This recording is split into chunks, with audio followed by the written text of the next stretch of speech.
తాత్కాలిక రద్దంట. అమెరికాలోని వీసాదారులకు ప్రభుత్వం ఇమెయిల్. H4 వీసాదారులకు కూడా వారి సోషల్ ఖాతాల తనిఖీ కోసమేనని వాదనలు. భారతీయ ఉద్యోగులపై తీవ్ర ప్రభావం పడే అవకాశమంట. విదేశీ ఉద్యోగులు విద్యార్థులకు వీసాల జారీలో ఉద్దేశపూర్వకంగానే జాప్యం చేస్తున్న అమెరికా ఆ దేశంలోని విదేశీ ఉద్యోగాలపై కూడా చర్యలకు ఉపక్రమించింది. అమెరికాలో H1B, H4 వీసాలతో పనిచేస్తున్న కొందరు ఉద్యోగులకు వారి వీసాలను తాత్కాలికంగా రద్దు చేసిందట. మళ్ళీ వీడు ఇక్కడ 1,00,000 కోట్లు ఇక్కడ పెట్టుబడులు పెడుతుండు. ఇదే ట్రంప్ 1,00,000 కోట్లు ఇక్కడ పెట్టుబడి పెడుతున్నా అంటున్నాడు ఆయన. రద్దు చేస్తున్నట్లు ఈమెయిల్ పంపించింది.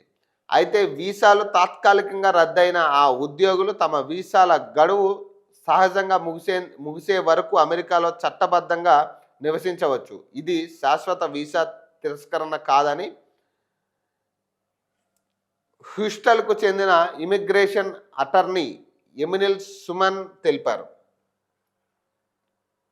H1B, H4 వీసాల సోషల్ మీడియా కార్యకలాపాలను క్షుణ్ణంగా తనిఖీ చేయాలని ట్రంప్ ప్రభుత్వం భావిస్తుంది.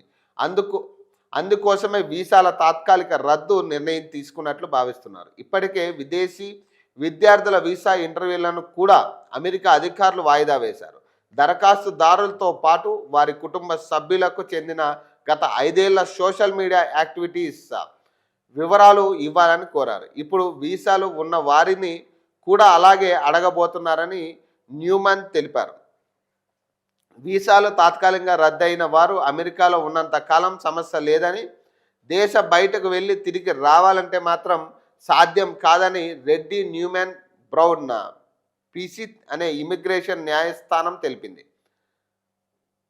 కాగా ట్రంప్ ప్రభుత్వం నిర్ణయంతో అత్యధికంగా ప్రభావితమయ్యేది భారతీయులేననే వాదన వినిపిస్తుంది. H1B, H4 వీసాదారులలో ఎక్కువ మంది భారతీయులే ఉన్నారు. వీసాల తాత్కాలిక రద్దు వల్ల వారు ఏదైనా ముఖ్యమైన పని ఉన్నా స్వదేశానికి రాలేని పరిస్థితిలో పడిపోయారు. ఒకవేళ వస్తే తిరిగి అమెరికా వెళ్ళటం కష్టమవుతుంది. దీనికి తిరిగి వెళ్ళాలంటే సుదీర్ఘకాలం వేచి ఉండటంతో పాటు మళ్ళీ కొత్త వీసా